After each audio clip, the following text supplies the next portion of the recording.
Pasamos de ser solamente radio AM a toda una plataforma audiovisual. Evolucionamos. Vea, escuche y comparta nuestros programas. Evolucionamos. Por medio de Facebook Live, aplicaciones, página web, YouTube y nuestra tradicional frecuencia 930 amplitud modulada. Evolucionamos.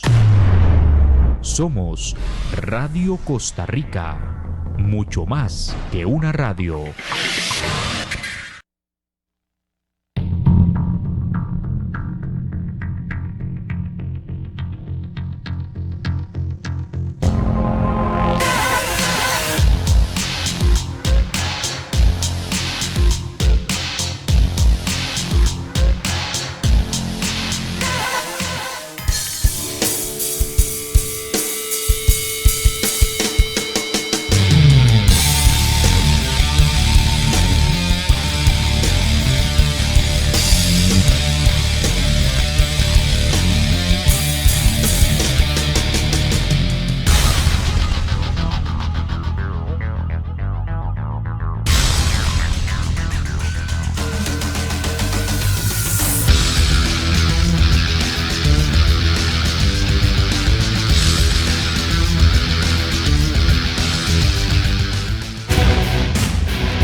Saludos amigos y amigas que nos acompañan aquí en su programa En la Mira. Como todos los martes, al ser en punto las 8 de la noche, nos encontramos para hablar diferentes temas. Hoy vamos a hablar un tema interesantísimo, un tema que tiene que ver con la criminología. Vamos a hablar un poquito del contexto de la actualidad nacional en nuestro país, todo lo que está ocurriendo, y vamos de la mano de un experto a entender un poco cuál es el trabajo, cuál es el objeto de estudio que tiene la criminología y cuál es el aporte que los criminólogos pueden dar a tratar de detener un poco este fenómeno que nos ataca y que afecta a todos los pobladores. Hoy vamos a tener invitado especial, vamos a tener nuestro segmento de nuestra recomendación literaria, lógicamente, así que usted puede participar también por medio de nuestras redes sociales, que van a estar abiertas. Nuestro número es el 7014-5003, 7014-5003 es el número que usted puede marcar, enviar su comentario para que participe con nosotros y que con nuestro invitado especial además pueda hacerle preguntas. Así que hoy tenemos un programa muy especial. Si a usted le gusta el tema de la criminología, la vamos a entender un poco más de la mano de un especialista. Así que ese es el tema que tenemos el día de hoy para que nos acompañe. Ya sabe, tenemos este programa de 8 a 9 todos los martes. Y para no perder más tiempo y aprovechar a nuestro invitado especial, vamos con nuestro segmento de la entrevista.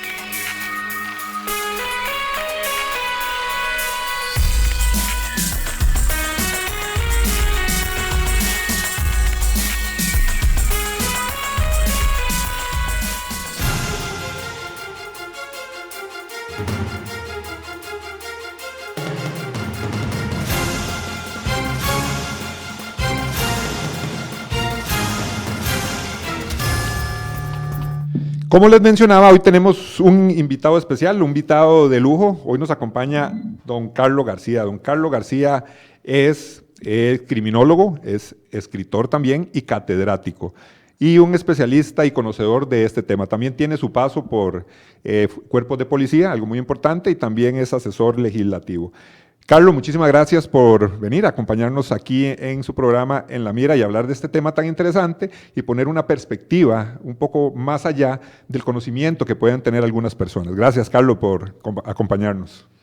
Bueno, Jorge, en principio, gracias a usted por la invitación. Para mí es un honor poder estar acá, igual a las personas que nos ven por redes sociales. Un saludo y pues estamos a la orden. Realmente quisiéramos pues compartir, venimos bastante animados por la oportunidad de poder compartir este conocimiento. Gracias, Carlos. Carlos, hablemos un poquito del objeto de estudio de la criminología. Sabemos que el interés por la criminología o las personas involucradas en temas de criminología ha aumentado, lógicamente, exponencialmente también, por los temas de inseguridad ciudadana, por lo que ha pasado en los últimos años en nuestro país, con el tema de crimen organizado y también con amenazas externas que nos empezaron a llegar hace varios años, por las noticias, por medio de prensa, el tema del narcotráfico, temas de sicariato, todo eso se veía venir hace bastantes años y también eso es parte de tal vez las motivaciones de mucha gente al ver estos fenómenos de inclusive involucrarse más en temas de criminología o estudiar este tipo de carreras. Pero entendamos un poquito más. ¿Qué nos puedes decir del objeto real de estudio de la criminología? ¿Qué estudia la criminología en su esencia? Claro, bueno, tenemos que entender que el crimen es una constante, existe desde que existe la historia y posiblemente la prehistoria, pues también esas sociedades antiguas tenían criminalidad. El tema es cómo definimos la criminalidad y cómo podemos lidiar con ella, porque parte del problema social es precisamente contener la criminalidad.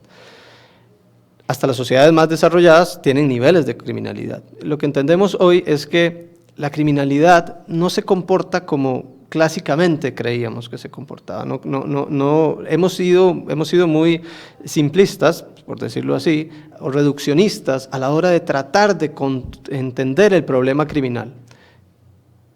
La criminología moderna pues, ha ampliado su caudal de conocimiento, ha ligado muchas teorías y se ha dado cuenta precisamente de que el crimen es un fenómeno social y no necesariamente es un fenómeno jurídico. ¿Qué ocurre? Que esto nos abre puertas a múltiples fuentes de conocimiento de las que antes desistíamos a priori. Creíamos que el problema criminal era precisamente un problema jurídico, que existe porque existe un juez, un abogado, un delito, ¿no?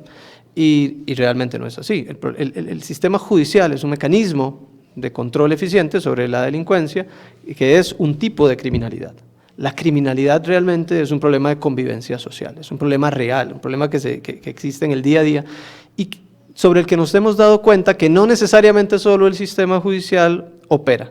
Realmente nos hemos dado cuenta que hay una serie de subsistemas sociales que también tienen un rol importante en el control de la criminalidad y que permite que la producción criminal de determinada sociedad pues sea tolerable, que es a final de cuentas a donde se pretendería llegar, puesto que la sociedad también en esa constante de la criminalidad hace que su criminalidad mute. Entonces siempre vamos a tener nuevas formas de criminalidad. Carlos, pero definitivamente el estudio de la criminología lo asociamos desde la parte legal con el delito. Claro, por una razón. Tipificado, ¿sí? Antijurídico y culpable, como todos los conocen. Ok, eso es la definición de delito. Exacto. El delito es un hecho típico, antijurídico, culpable y punible. Las nuevas tendencias. Y asociamos la criminología al estudio del delito. Por una razón, y es precisamente porque el delito es una forma de ver la criminalidad. Está en blanco y negro, todos la podemos ver. De hecho, se nos transmite por medios de comunicación y todo ese tipo y otras fuentes que nos hace que seamos capaces de percibir el crimen. Lo que ocurre es que es como el clásico ejemplo del iceberg. Hay una parte del iceberg que podemos ver, que es relativamente el más pequeño, pero debajo de la superficie hay un enorme volumen de criminalidad que no podemos percibir. Por ende, la criminalización es un proceso social en el cual la sociedad determina que hay ciertas conductas que no quiere tolerar, que quiere rechazar, que quiere excluir de su sociedad, de su forma de convivencia. Y por ende crea mecanismos cada vez más especializados de exclusión. El más especializado de todos, y el propio derecho penal, así se define, como última instancia de control social, es precisamente el derecho penal. Pero si es la última instancia, entendemos que hay primeras instancias. Carlos, entonces podríamos decir que hay conductas que no son punibles. Delitos, exacto. Que la criminología estudia. Sí, por supuesto. ¿Cómo cuáles? El hecho de que, algo tan simple, por ejemplo, el hecho de que un niño comporte conductas violentas hacia sus compañeritos en la escuela, ya se vuelve objeto de interés de la criminología. ¿Por qué razón? Porque entendemos que este niño pudiera estar atravesando ciertos procesos de socialización, tal vez poco funcionales o disfuncionales, que lo exponen al riesgo de desarrollar una carrera criminal a temprana edad. Y claro, ese niño puede que no cometa un delito a los 5, 7, 10 años, pero si continúa con ese comportamiento, ese niño posiblemente ya llegue a cometer delitos y su conducta contradiga algún delito en particular. La criminología le interesa porque el niño es más susceptible de ser, vamos a ver, es más probable que podamos transformar la conducta errática o digamos, problemática de un niño es más que de un persuadible adulto. también. Claro, porque lo podemos, por decirlo de una forma sencilla, rectificar, si fuera el caso. Podemos determinar qué es lo que está fallando en su proceso de socialización y podemos, digamos que atenderlo oportunamente, para evitar que el niño tenga que producir una serie de víctimas, porque pasa algo interesantísimo con el tema del delito, y es que muchas veces si usted detiene a un ladrón, cuando en la historia de vida de ese ladrón, sí, en esa ocasión fue detenido, pero puede ser que esa era su robo número 100. Entonces usted lo que está tratando de hacer cuando atiende al niño o atiende a una persona que está presentando problemas de adaptación a nivel social a temprana edad, precisamente es evitar ese montón de víctimas posteriormente. Por eso es eficiente la criminología. De hecho que es eficiente porque ya se ha demostrado que hay personas que a pesar de tener digamos, muchos factores de riesgos asociados en su desarrollo, precisamente no cruzan la línea, ¿no?, de la criminalización o de la delincuencia como tal. Y eso nos dice que hay mucho realmente potencial para poder trabajar digamos, en distintas instancias de control social que no son el sistema judicial. Que ahí es, vamos a ver, el sistema judicial es, para tenerlo claro, como el portero del equipo. Es el último que puede hacer algo para que no nos metan el gol. Pero el equipo es absolutamente necesario. Usted no puede ir a un mundial de fútbol con solo un portero. Usted necesita delanteros, mediocampos, defensa. Usted necesita todo el equipo y que todo el equipo trabaje bien. Si usted logra que ese equipo trabaje bien, muy posiblemente usted salga victorioso, más de una ocasión. Carlos, otro elemento importante de la criminología es que tendemos a relacionarla con el estudio del delincuente. Sí. Y también tenemos que entender a la víctima. Sí. Y los procesos de criminalización. Todo eso es un elemento importantísimo que a veces desconocemos un poco porque creemos que se estudia solo la conducta, como la que acabas de decir, variables que tuvo esa persona para llegar a delinquir, convertirse en algún tipo de delincuente profesional en algún ámbito. Hay tipologías delincuenciales también que la criminología estudia muy claras. Claro.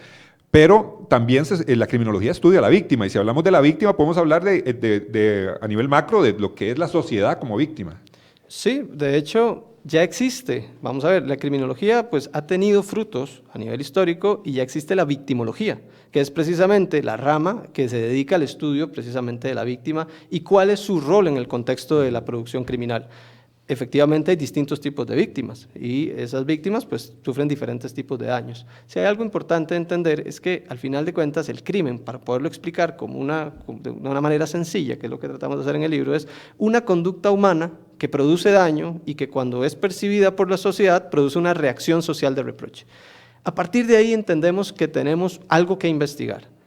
Eso nos abrió, digamos, la visión a una gran cantidad, una gran gama de conductas. Los teóricos modernos nos dicen que la criminología o el espacio científico de la criminología estudia dos elementos. El primero es la conducta humana criminal, ¿no?, que conduce hacia el delito y en ese interín le interesa los factores facilitadores y las primeras conductas antisociales. Después de eso, al otro lado de la acera tenemos la reacción social. Cómo actúa la sociedad cuando percibe la conducta, cómo la categoriza y cómo trata de controlarla. En primera instancia, vemos que hay diferentes niveles de control, que llamamos niveles de control informal. En lo particular, me gusta decir que también existen sistemas de control semiformales y existen sistemas de control formal, que es el que precisamente se contrapone al delito. El crimen es como vamos a ver, es el alma del delito, pero, como bien lo dijimos, no todos los crímenes llegan a ser delito, pero sí todo delito es crimen. No, Si hablamos para explicarle también a la gente que nos escucha, esos medios de control social que vos hablaste, formal e informal, ¿se conocen? O algunos que están en el ámbito conocen esos tipos de control, pero vos dijiste un tercero. el semiformal. Ajá. Sí, ¿Podríamos explicar esos tres claro. y lo relevante de la función de estos controles Claro. en la sociedad? Tal vez si proyectamos la presentación y nos vamos a la última filmina, lo podemos graficar para que todos lo podamos entender. Ahí nuestro amigo Andy en controles, pero esos elementos son claves, ¿verdad? Por Entender supuesto. el control social. Por supuesto. Esta es la gráfica. La gráfica nos muestra una serie de espacios donde los seres humanos interactuamos, ¿no? Tenemos la familia, los sistemas de comunicación, la comunidad, tenemos la religión, tenemos la escuela, el trabajo, tenemos el sistema estatal, el gobierno, tenemos la justicia penal. Esos son espacios donde las personas nos interrelacionamos. De hecho, en el libro lo denomino espacios de interacción social. Hay un problema con la definición de sociedad, tal vez no vamos a abordarla ahorita, pero para poder ser más prácticos, lo que dijimos fue espacios de interacción social, donde interactúan las personas. Y ahí nos dimos cuenta que hay dos tipos de mecanismos de control. O necesidades de control. O sea, usted tiene un mecanismo de control cuando tiene una necesidad de controlar algo. Y acá vemos que hay dos formas de control. La primera, que la vemos hacia el lado izquierdo, es la que dice que son necesidades individuales de control para la adaptación. ¿Qué significa? Que yo, individuo, me someto y pido básicamente a la sociedad que me adapte, que me dé los insumos necesarios para poder desenvolverme en ella de forma proactiva y pacífica. Entonces yo le digo a la sociedad que me eduque, que me dé cultura, que me dé valores, que me dé principios, y esto a su vez se convierte en los agentes socializadores, ¿no? Abajo, lo que podemos ver, abajo de la diagonal, lo que vemos son las necesidades sociales de control individual para la contención. Acá estamos hablando que ya las necesidades mías, personales, pasan a segundo plano. La sociedad tiene sus propias necesidades, más allá de las mías. Entonces, cuando yo rompo algunos límites que la sociedad en sus diferentes espacios de interacción social me interpone, entonces la sociedad reacciona contra mí y me contiene, ya no me adapta, me contiene.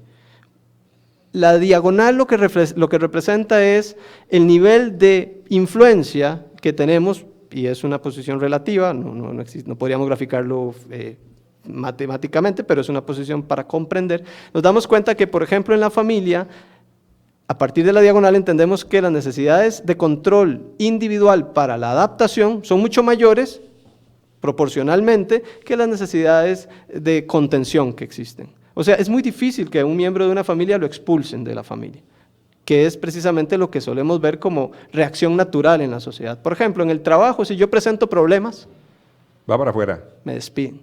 En el centro educativo, si yo presento problemas, me sacan, me expulsan, por ejemplo. Esa es la visión clásica de cómo atender a un estudiante problemático, lo expulsamos, ¿verdad? ¿Por qué? Porque precisamente yo tengo ahí en el sistema educativo que aprender y ellos me enseñan, pero si yo rompo ciertos límites, empiezo a darme cuenta que empiezan a castigarme, ¿no? De diferentes formas, hasta llegar a la forma más clara y evidente, que es la expulsión. Si lo vemos hacia el lado derecho de la gráfica, lo que encontramos es que en la justicia penal es todo lo contrario a lo que es, por ejemplo, la familia. Por eso dice última instancia de control social, porque la primera es la familia, que es donde nacen las personas, ahí es donde venimos al mundo, todos nacemos en una familia. Y ahí son nuestros primeros procesos de socialización. Ahí priva las necesidades sociales de contención. Si una persona fue a lo largo de su vida afectada por diferentes procesos de desocialización, tal vez procesos traumáticos, si sufrió victimización, si fue violentada, y luego esa persona decide, por esas razones, o a consecuencia de ellas, delinquir, por ejemplo, la sociedad no tiene reparo en castigarlo. Y eso tiene un sentido, y es que la sociedad priva sobre la individualidad.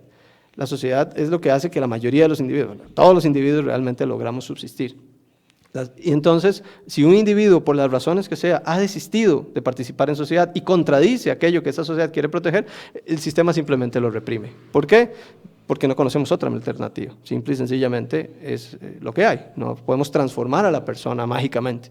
Entonces nos damos cuenta que sí, si observamos antes del derecho penal, tenemos múltiples oportunidades para ir a atender a las personas que pueden estar presentando señales de, digamos, de disidencia o romper ciertos límites de convivencia que son problemáticos, pero que en esas instancias sí podrían ser objeto de control, sí podrían ser recuperables, si lo quisiéramos ver, es más sencillo. Carlos, y es que cuando hablamos de todo esto, de la conducta criminal, tenemos que hablar de esos procesos de socialización. Por supuesto.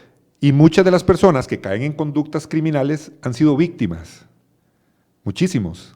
Pueden haber sido víctimas de esos procesos de socialización, en abusos, en hogares donde pudo haber abuso, en comunidades donde pudo haber abuso, y muchas personas en esos procesos de socialización, bueno, hay muchos estímulos externos que pueden hacer de que esa persona después rompa esas reglas o se involucre en actividades delictivas.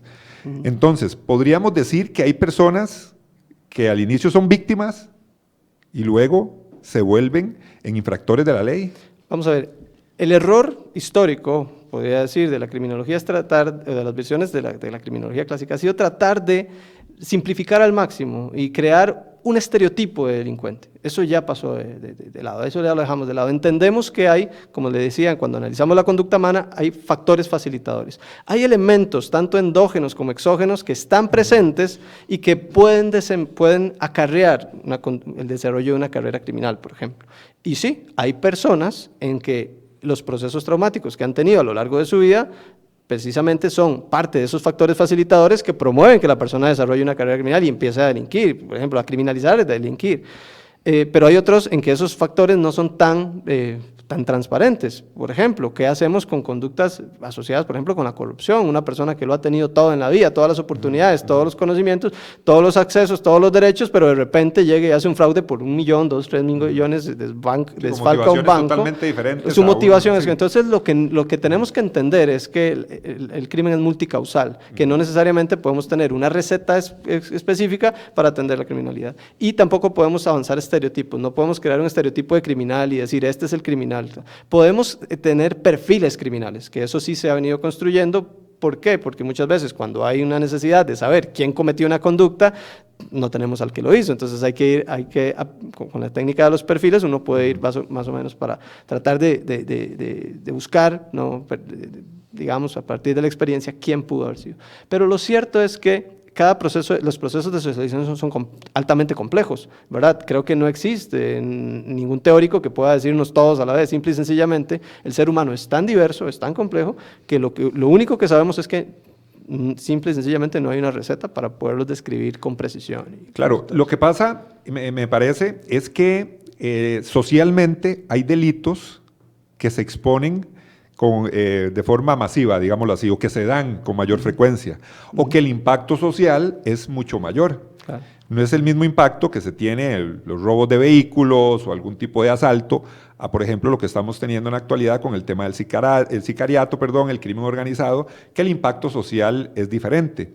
¿Por qué hago a colación a esto? Porque definitivamente cuando nosotros empezamos a hablar de criminología y vamos entendiendo todo esto, la parte de la socialización y todos esos elementos, en un momento histórico, en un momento social, en una línea de tiempo como la que estamos viviendo, lógicamente eso atrae lo que es la investigación y trae lo que queremos de respuestas, por lo menos, de qué se puede hacer desde la parte científica, en este caso la criminología.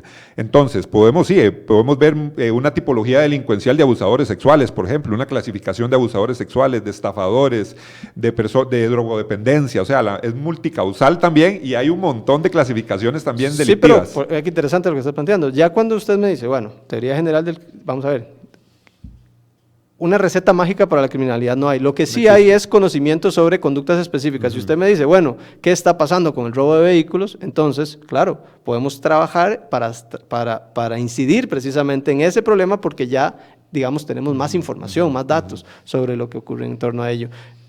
Un tipo de criminalidad que es lo que hemos ido haciendo, clasificando las conductas humanas, criminales, delictivas, para irlas comprendiendo cada una en su génesis, y eso hace que sea, digamos, cada vez más, podemos hacer cada vez más estrategias eficientes, ¿no?, para lidiar contra ese tipo de criminalidad. Entiendo la dinámica social actual de nuestro país, es decir, bueno, tenemos un problema enorme, que podemos verlo.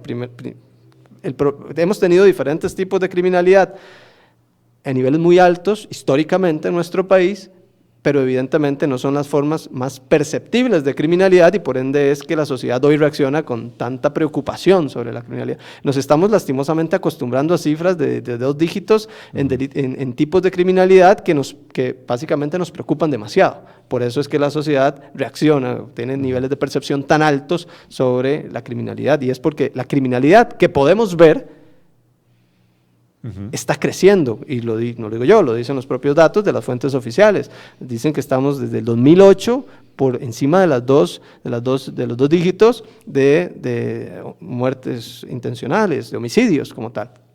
Y eso representa tiene un trasfondo social obviamente bastante problemático, que hace que las personas pues efectivamente pues sientan justamente una necesidad de protección mayor. Por eso es que cuando entendemos que lo que tenemos es un sistema, ¿verdad?, de convivencia social, y donde hay ciertas conductas que nos afectan a todos, que tienen diferentes niveles de impacto, pero estos niveles de impacto son altamente preocupantes, entonces la sociedad exige punición, más castigo, más reproche, ¿verdad?, a las instancias judiciales o a las instancias policiales principalmente. Y sí, la sociedad posiblemente hoy esté de acuerdo con que avancemos hacia políticas, digamos, de mano dura, como pasó en El Salvador. No hay que hacernos de la vista gorda, o sea, políticas que desde y que a nivel de la sociedad civil, digámoslo así, son bien vistas, más cuando han pasado durante mucho tiempo hostigados por el tema de las maras. Hablando un poco de El Salvador, la mayoría de la gente está a favor de ese tipo de estrategias. Claro, por una razón, son eficientes. O sea, si usted mide y a corto plazo. Exacto, porque las personas queremos que resuelvan el problema ya, el que tenemos, ¿no? Así funcionamos en cada espacio que tenemos. Si nosotros hacemos una planificación a largo plazo para disminuir la conducta criminal y todo, desde trabajo, desde esos procesos de socialización primaria, sus espacios de victimización, de ahí la mayoría van a ser planes tal vez a mediano y largo plazo. Y la gente, vos bien lo decís, la gente lo que quiere es ver que la persona que comete un acto delictivo, que le comete daño, que comete un asesinato, vaya a la cárcel. Sí, estamos hablando en materia penal. Sí. Y lo quiere ver rápido, por justicia pronta y cumplida, eso es lo que... Y eficiente. Y eficiente, es lo que exige la gente. Claro. Y se puede explicar por todas las formas habidas y por haber. El propio derecho penal dice, bueno, el derecho penal, el delito es la conducta típica en teoría culpable y punible, o sea, el castigo se tiene que materializar. Si no se materializa, las personas no lo perciben. Si no lo perciben, no creen en el delito, no creen en la persecución penal. Entonces, efectivamente, cuando nos damos cuenta que las personas, lastimosamente, tienen que ser liberadas por una u otra razón, razones judiciales, las personas lo que hacen es desistir, ¿no?, de su confianza en el sistema.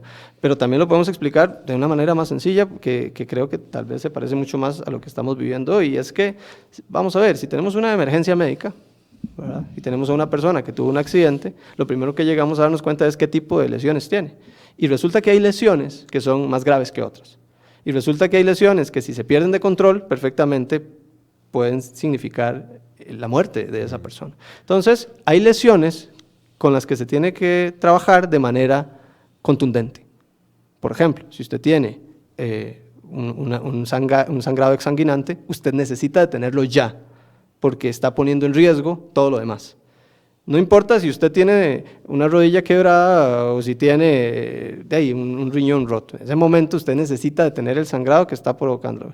Y lo que pasa es que los tipos de delincuencia tienen diferentes tipos de impacto, los tipos de criminalidad tienen diferentes tipos de impacto. Cada uno tiene diferentes niveles de impacto, pero digamos que evidentemente los más perceptibles, los que la sociedad históricamente ha demandado que se tienen que perseguir y que son tarea del Estado, evidentemente la sociedad quiere que los detengan ya. ¿Por qué? Porque realmente los está exsanguinando.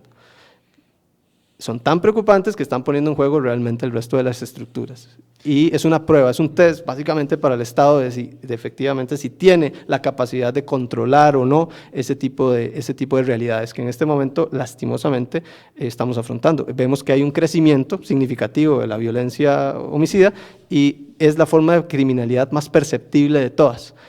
por lo tanto debería ser sobre la que actuemos con mayor eficiencia. Y estamos demostrando que no hemos sido suficientemente eficientes y por ende la sociedad pues está teniendo la reacción que está teniendo, que es completamente, digamos, lógica y justificable, digamos. Carlos, otro elemento importante del aspecto de la seguridad es, vos lo mencionaste, es el tema de la percepción, Sí. de la sentir inseguridad. Esos elementos, el sentimiento de inseguridad se puede dar por muchísimos factores. Una persona puede sentir inseguridad por ver indigentes cerca de su casa. Claro. Tal vez no le van a hacer daño, tal vez son personas que están ahí por algún consumo de drogas, tal vez no son una amenaza real, bueno, son personas que están ahí, pero eso genera sentimiento de inseguridad. Claro. ¿Cómo la criminología ve todos esos elementos desde esa percepción que puede tener la población? A nosotros, cuando vemos estadísticas y mucha gente dice que Costa Rica sigue siendo uno de los países más seguros, por ejemplo, de Latinoamérica y todo esto, y nosotros aquí muriéndonos de preocupación realmente por el incremento que ha tenido en temas de homicidios y todos estos elementos, mucha gente puede decir, bueno, será temas de percepción. En algún momento hubo una ministra de Seguridad hace gobiernos pasados que habló de que la percepción de la inseguridad no era real con lo que realmente estaba aconteciendo. Me parece que eso es un fenómeno importante que inclusive hasta las políticas públicas en materia de seguridad se debe contemplar, la percepción real de la inseguridad. La percepción es evidentemente la otra línea, lo que cruzábamos cuando cruzábamos la calle, decíamos, hay una conducta humana que produce daño y luego hay una reacción social en contradicción a esa conducta que dice, suave, ¿qué hago cuando una persona se comporta así? Entonces lo que solemos hacer precisamente es percibir la conducta y juzgarla a partir de nuestros códigos de valores vigentes y todo lo demás. Y eso es evidente, eso es real. La percepción es, de hecho, la clave del proceso de criminalización. Es cuando decidimos qué criminalizar y qué no. Y es cuando decidimos también cómo nos sentimos, porque al final de cuentas la percepción es un elemento subjetivo, el componente subjetivo de la sociedad. No podemos medirla milimétricamente, pero hay estudios de victimización que podemos aplicar para poder entender cómo se sienten las personas, digamos, de una manera relativamente significativa. O relativamente, digamos, descriptiva. Y a partir de ahí podemos entender los fenómenos que suceden en torno a la percepción. Es cierto que en ocasiones el coco nos asusta, ¿verdad? Aunque el coco no esté allí, ¿verdad? Y hay ocasiones en que la realidad no la percibimos, y eso también es un error. Lo importante de la realidad es poderla transmitir y percibir de la forma más realista posible para que todos puedan juzgar con base a una definición más clara, una fotografía más clara. ¿Por qué? Vean qué interesante.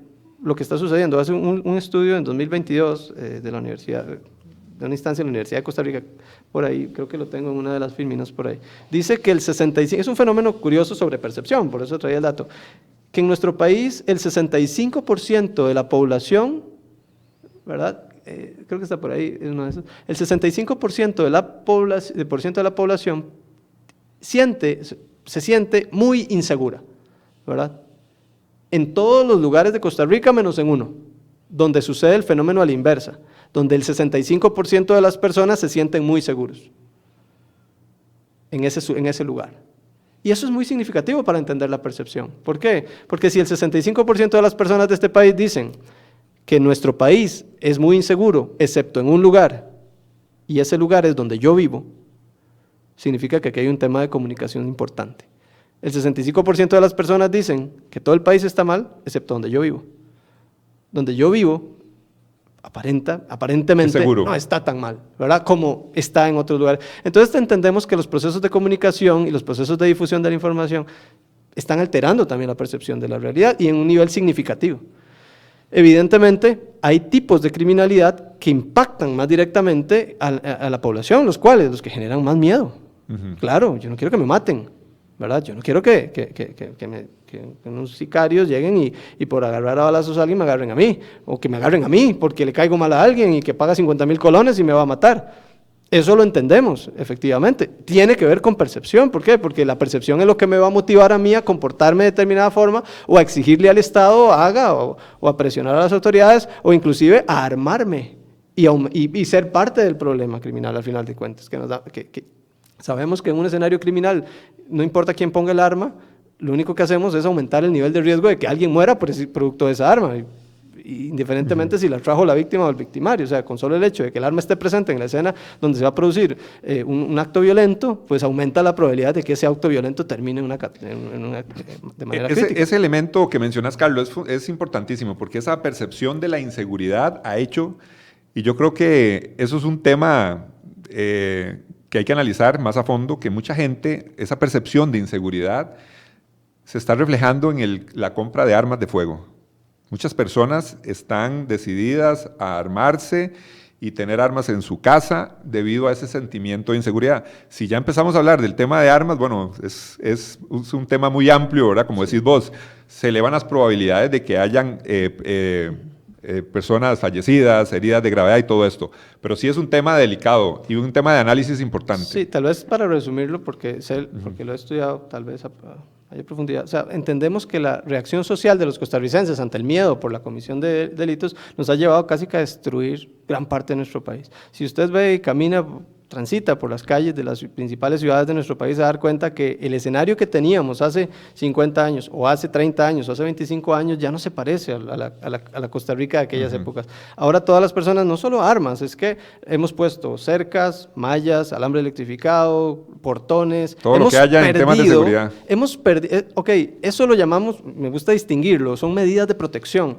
O sea, yo sacrifico bienestar, sacrifico recursos, sacrifico la intimidad con el tema de las cámaras de vigilancia. Sacrifico la imagen de mi comunidad, todo eso lo sacrifico en pro de mi protección, lo cual, digamos, ha estado justificado. ¿Por qué? Por el miedo que hemos visto en el incremento, producto del incremento de las distintas formas de delincuencia.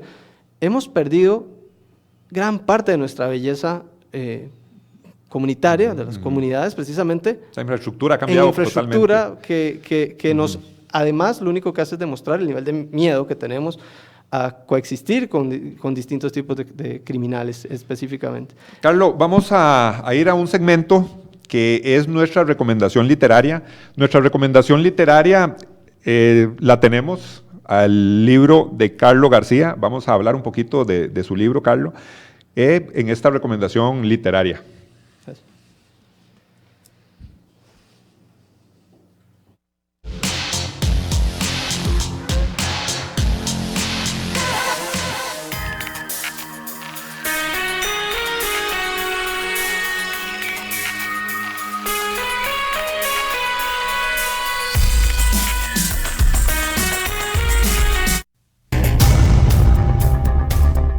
En la mira, nuestra recomendación literaria.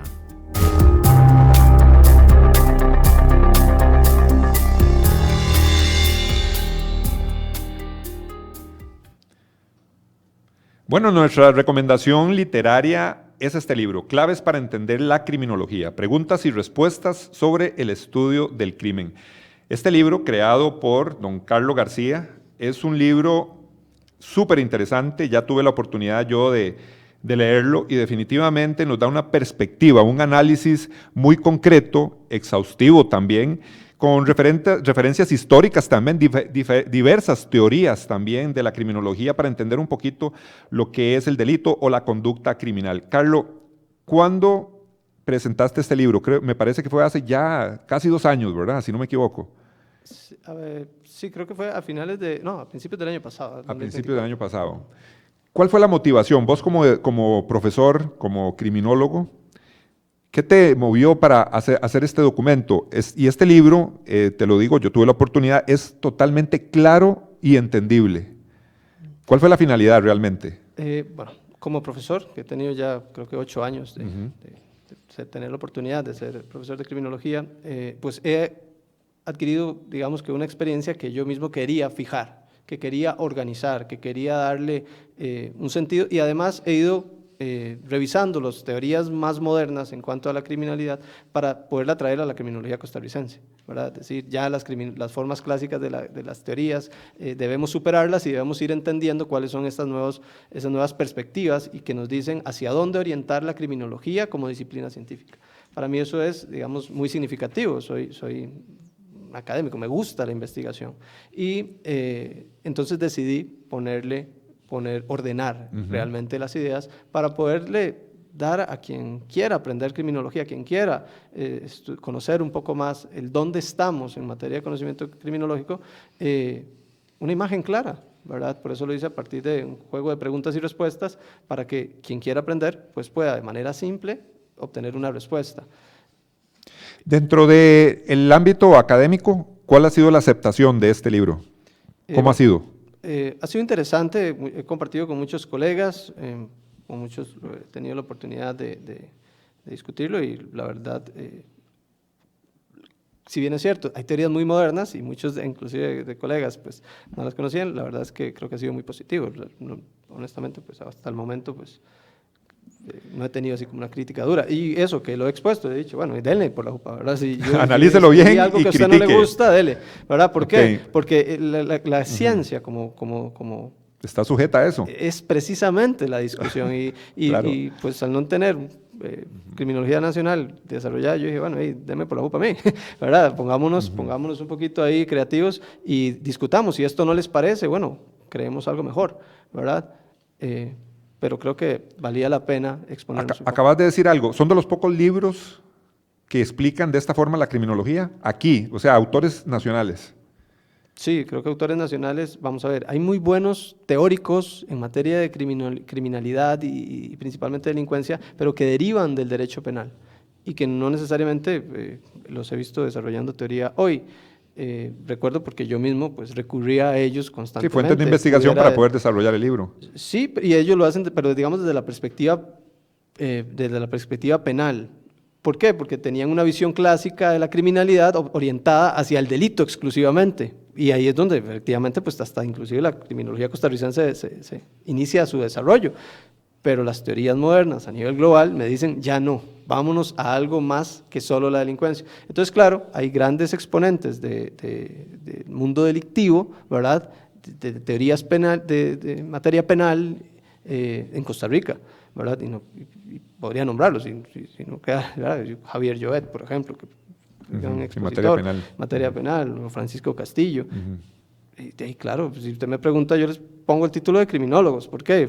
Creo que fueron los primeros criminólogos en crear contenido en nuestro país, orientándose principalmente al derecho penal. Rosaura Chinchilla también, sus ideas, su pensamiento, pues no deja de ser ilustrativo y muy válido. Muy válido en materia de criminología. Y luego, creo que criminológicamente no he visto, o sea, criminólogo como tal, bueno, hay un colega que hizo un tema muy específico, más que criminología, creo que tiene que ver con criminalística, que es sobre criminalidad subacuática, que son técnicas muy especializadas ya en materia de investigación criminalística, que es un libro también importante porque creo que es el primero en Costa Rica de esa naturaleza, si mal no recuerdo, ¿verdad? Y pues nada, yo quería pues de alguna forma ordenar mis ideas y compartirlas con colegas, estudiantes y personas interesadas. Carlos, esto es súper valioso, que los costarricenses, personas que están desarrollando como catedráticos también desarrollen también sus libros. Todos estos libros tienen un trabajo de investigación muy arduo. Lógicamente, los que han escrito un libro saben, ¿verdad?, el trabajo real que se lleva, el tiempo que se lleva, si uno realmente quiere hacer un trabajo de calidad. Así que este libro, Claves para entender la criminología, como te digo, Carlos, gracias, cuando me lo diste, yo tuve la oportunidad de leerlo, me quedó clarísimo, y este modelo de preguntas y respuestas, yo creo que facilitan mucho la lectura. Así que esta es nuestra recomendación literaria. Para terminar el segmento, ¿dónde pueden adquirir el libro? Principalmente en Amazon, ¿verdad? Básicamente, tanto en formato físico como en digital, o a través mío, realmente. ¿Podemos dar tu número? Sí, claro. Ajá. Quien guste, es 7072-0267, ese es mi número telefónico. 7072 0267. Ahí te pueden pedir el libro, la gente que lo quiera. Todos haces envíos y todo. Entonces, en Amazon también es una plataforma donde lo pueden adquirir. Físico y en digital. Físico y digital. Así que esta es nuestra recomendación literaria, Claves para entender la criminología, del criminólogo Carlos García.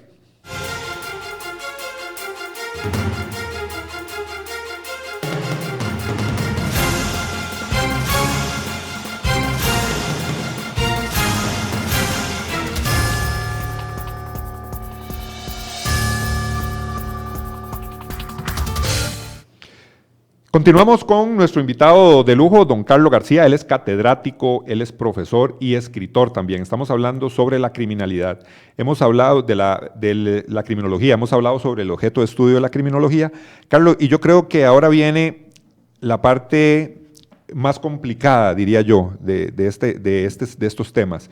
Yo creo que las distintas ramas de la ciencia, la psicología, sociología, en este caso la criminología, tiene que tener una finalidad práctica. Hay muchos estudios, hay mucha teoría, lo digo también desde la psicología social, que es el campo donde tal vez yo me desenvuelvo más, psicología criminal, pero al final de cuentas todo esto tiene que ir a la práctica.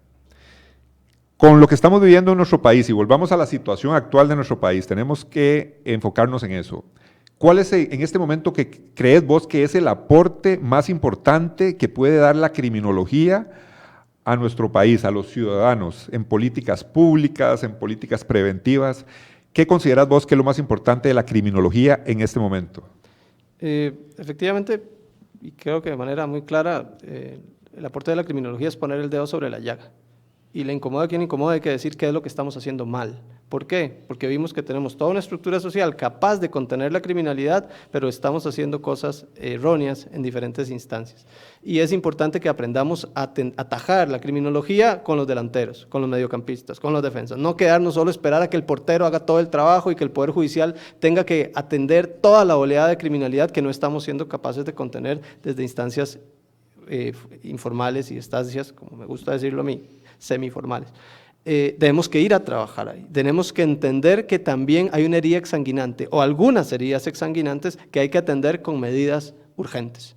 Y esas medidas urgentes son invasivas, son incómodas, posiblemente contrarias inclusive a las ideologías de muchas personas, posiblemente rozando la constitución política, inclusive superándolas si fue en algunos casos cuestionables, pero si la herida me va a salvar, si la estrategia me va a salvar, pues es lo único que podríamos hacer. Hay ventanas que la Constitución nos ofrece para poder tomar acciones inmediatas sobre ciertos tipos de criminalidad, evidentemente pues los que tienen mortalidad en ellas involucrados y que básicamente son hoy por hoy hasta admisibles. La sociedad posiblemente esté dispuesta a tolerarlas.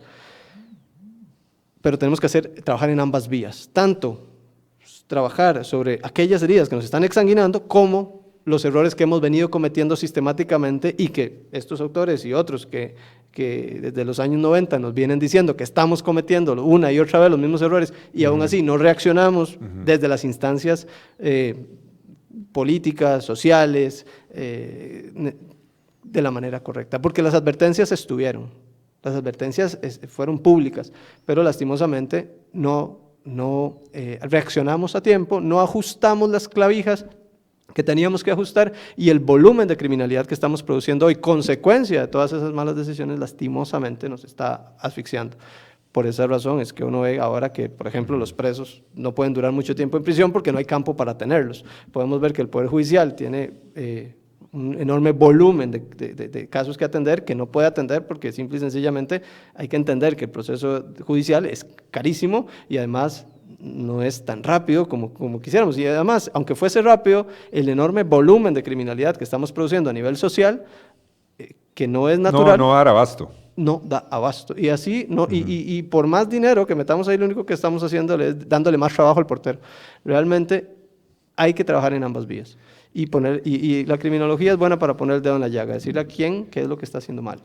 Carlos, cuando vos hablas de que tenemos la estructura para poder combatir, ¿a qué te estás refiriendo? Tenemos una sociedad completamente funcional. Tenemos una sociedad que tiene una economía relativamente estable, sin ser economista, es un criterio que he tratado de ir construyendo en estos últimos años para entender un poco que tenemos las estructuras de control policial, tenemos un sistema educativo bastante voluminoso, tenemos un sistema de salud bastante voluminoso también, tenemos ayudas sociales que perfectamente podríamos mejorar, pero hay que entender que tenemos un gran enemigo de frente y no lo podemos obviar, es la corrupción, ¿verdad? Y que es precisamente aquello que nos está desgastando el impacto que tiene la corrupción sobre nuestra institucionalidad pública es lo que está haciendo que los recursos no sean lo suficientemente eficientes para que esas diferentes instancias hagan su trabajo de la manera más eficiente y puedan llegar a la mayor cantidad de personas posible, disminuyendo los factores facilitadores que disminuirían racionalmente el volumen de criminalidad que producimos, porque como toda sociedad producimos criminalidad, pero el volumen que estamos produciendo hoy en día es simplemente exorbitante. Además, hay procesos, evidentemente, que no podemos obviar, los procesos que tienen que ver con globalización, con la digitalización de las cosas. Podemos ver que el volumen de criminalidad informática hoy por hoy se está convirtiendo en el problema, digamos, número uno en materia criminal. Ojalá hubiéramos podido llegar a afrontar esta realidad de cibercriminalidad con una criminalidad tradicional, por decirlo así, controlada. Pero no, estamos atendiendo los dos problemas a la vez. Eso agrava todavía más el problema, el volumen que tiene que atender el Poder Judicial y el sistema penal, y obviamente no nos está dando la cobija. Cuando hablas de corrupción, podríamos decir que el principal problema que tenemos en este momento, más que el crimen organizado, son los elementos de corrupción. Sí, claro, porque, vamos a ver, nuestro verdadero problema es aquello sobre lo que podemos resolver, ¿cierto? Así de sencillo, un problema es algo que se puede resolver. Si no, pues simple y sencillamente no es problema. Nosotros tenemos los recursos suficientes para poder atender. Hay muchos países que también están atravesando los mismos problemas de crimen organizado, pero las consecuencias son diferentes. Y precisamente es porque han logrado ir mejorando sus niveles de gestión. Simple y sencillamente, los recursos que invierten en cada uno de las instituciones sociales que se dedican a diferentes fines, pues son más eficientes. Entonces, generan un mejor impacto, y ese impacto, pues básicamente, es lo que a la postre permite que muchas personas no disientan, ¿no?, de participar en sociedad, que continúen, por decirlo así, controlados, y se adapten, ¿no?, y sus procesos de adaptación pues sean eficientes. Pero la corrupción, que también creo que es un tema que hemos visto mal, que es un tema creo que para otro programa, puesto que es bastante complejo de explicar, pero simple y sencillamente partimos del hecho de que ha sido mal interpretada. En nuestro país, cuando hablamos de corrupción, hablamos de 3 o 4 delitos que están en el Código Penal y un sistema judicial que lo tiene que atender, cuando realmente eso no es así. La corrupción es la degeneración natural del sistema, y todos los sistemas se degeneran.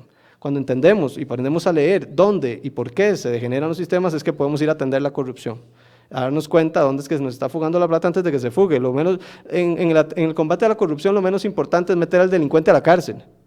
Eso lo hace el Poder Judicial porque la persona cometió un delito. De hecho, ni siquiera hay un delito que llame corrupción. Pero la corrupción es real. ¿Por qué? Porque lo más importante es hacer que los objetivos de cada institución pública, de cada sistema, se cumplan.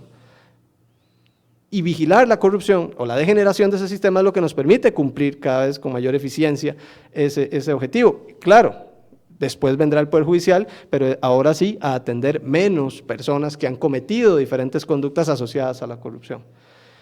El problema de la corrupción es, sin lugar a dudas, para mí, el problema número 1 en materia de gestión, que es lo que podemos resolver, ¿verdad? Es lo que podemos resolver. El problema de la delincuencia organizada es un problema global, no tenemos la capacidad para atender. Carlos, hablando un poquito, ese tema de la corrupción, sí, definitivamente es un tema a tratar, inclusive en todo el tema del crimen organizado, en temas de narcotráfico, se sabe que gran cantidad del dinero que el crimen organizado puede adquirir por medio de estos comercios ilícitos va para el tema de corrupción, compra de armas, corrupción. Hablemos un poquito, antes de que se nos vaya el tiempo, que ya estamos un poquillo tallados de tiempo, hablemos un poquito de la cantidad de personas, que es bastante, personas que estudian criminología o personas que ya son graduados de criminología. ¿Cómo está el ambiente? ¿Cómo está el mercado laboral inclusive? ¿Cuáles son las perspectivas? Hay bastante apoyo para los criminólogos para que desarrollen su trabajo en diferentes instituciones del Estado, en organismos internacionales. ¿Cómo está ese ambiente para los criminólogos, que sabemos que es una ciencia que ahora tenemos, que hace algunos años no estaba tan vigente y que es una herramienta fundamental, es una herramienta científica para contener y entender el delito? Vamos a ver, como la criminalidad es un problema real, las personas tienen necesidades y están dispuestas a invertir a quien les lleve soluciones reales. El criminólogo debe entender y especializarse en los determinados problemas que las personas necesitan resolver. Cada por decirlo así, cliente, pues tiene sus propias necesidades. Entonces, hay que entender que se requiere un nivel de especialidad, un nivel de particularismo. Yo creo que hay muchos espacios hoy por hoy que están abriéndole las puertas a la criminología, están diciéndole, venga porque lo necesito, ¿verdad? La criminología tiene el potencial, posiblemente, y eso sí, como estamos en este proceso, básicamente de innovación teórica, y algo que debemos señalar es que nuestro país tiene inversión muy baja en criminología, realmente. Tan es así que hasta hace 12, 13 años por ahí tenemos, 14 años creo, colegio oficialmente, pero las universidades públicas no se han preocupado históricamente por atender el problema criminal y darle teoría, ¿verdad? Ellos creo que debieron haber sido los primeros en desarrollar criminología en nuestro país y no lo hicieron, fueron las universidades privadas las que desarrollaron la criminología en nuestro país. Entonces, claro, tenemos poca inversión en el desarrollo de la criminología en nuestro país, tenemos mucha necesidad.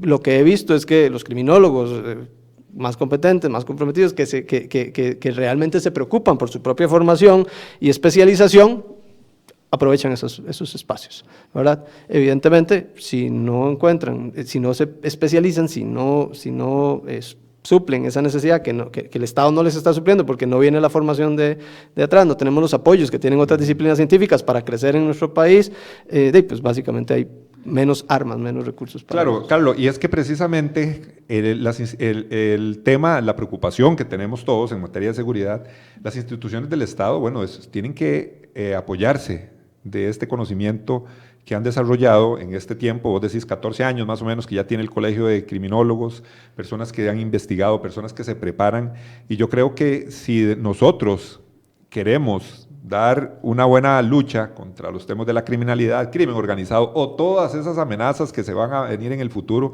que también es importante pensar en el futuro, qué es lo que se va a venir, cuáles son las nuevas amenazas, yo creo que definitivamente nuestro Estado tiene que invertir en profesionales en criminología, profesionales que conocen de teorías comprobadas, algunas ahí estarán todavía en eso, pero definitivamente es un conocimiento que no podemos obviar. Estaríamos como retrocediendo nuestras políticas en materia de seguridad ciudadana o policiales, y como estaríamos retrocediendo en el tiempo si nos hacemos de la vista gorda de todo el conocimiento que tiene la criminología para ser aplicada en las políticas públicas. Claro, realmente, y aquí pues quiero ser muy enfático, no podemos devolvernos en el tiempo. Lo que tenemos que entender es que hay veces que tomar ciertas decisiones es lo que realmente nos puede resolver un conflicto, a veces no. No hay forma de devolver la política criminal tiene que adaptarse a las soluciones que se necesitan hoy, ¿verdad? Independientemente de si son muy anticuadas o muy futuristas. Pasa algo con lo que dijiste que para mí es importante, y es que desde una perspectiva estamos bienísimo en materia de seguridad, desde una, y es la del futuro. Porque las amenazas que tenemos a futuro, si no tomamos medidas hoy, con todo el volumen de criminalidad que estamos produciendo, con los resultados que ya tenemos hoy, duplicando la población penal cada 10 años, realmente lo único que nos estamos garantizando es que hoy estamos viviendo en un paraíso. Lo que podemos afrontar en corto plazo y mediano plazo es realmente catastrófico en relación a lo que estamos viviendo hoy. Sí, es lamentable terminar el programa, ¿verdad? Siendo un poco pesimistas, pero realmente es la situación que estamos viviendo, y lógicamente al hacer estos programas, al invitarte a vos, Carlos, aquí para que estés con nosotros hablando de criminología, es para que todas las personas, los tomadores de decisiones, las personas que están involucradas en toda esta materia, sepan de que la criminología da un aporte científico. O sea, es que eso es lo interesante. La ciencia, el aporte, la investigación, lo que se han hecho en otros países, lo que han hecho otras latitudes, nosotros tenemos que aprender, prospectar a futuro, bueno, qué es lo que va a pasar en nuestro país. Bueno, Carlos, yo creo que se nos acaba el tiempo muy rápido. Gracias. Siempre le doy las gracias a todas las personas que escriben un libro o que hacen este tipo de esfuerzo, ¿verdad? El libro de Carlos García, Claves para entender la criminología. Ya saben, lo pueden adquirir con Carlos. Es un gran esfuerzo, Carlos, agradecerte por dejar este material para muchas personas que les interesa la criminología y también para tus estudiantes. Este gran esfuerzo, yo creo que todos tenemos que reconocértelo también. Bueno, de mi parte también agradecer. No quisiera cerrar con esa visión pesimista. Yo creo que más bien lo que quiero hacer es un llamado a la acción. O sea, Claro, realmente tenemos que entender que todos tenemos una responsabilidad policial, todos tenemos que vigilar la ciudad, todos tenemos cuota del problema y cuota de la responsabilidad. El llamado a la unificación de las organizaciones políticas es fundamental. Entender que si el barco se hunde nos hundimos todos y realmente todos tenemos que salir a flote y seguir avanzando y no podemos obviarlo. Realmente lo que necesitamos es un llamado a la acción y muchísimas gracias más bien por la oportunidad de conversar sobre el libro, de los temas criminológicos que yo sé que siempre son para mí apasionantes, ¿verdad? Hay muchos temas que podemos desarrollar en esta línea, pero agradecerle. Muchísimas gracias a Carlos, muchísimas gracias a Andy, que está siempre aquí en Controles, y gracias a ustedes por acompañarnos el próximo martes a las 8, su cita aquí en Radio Costa Rica, en su programa En la Mira.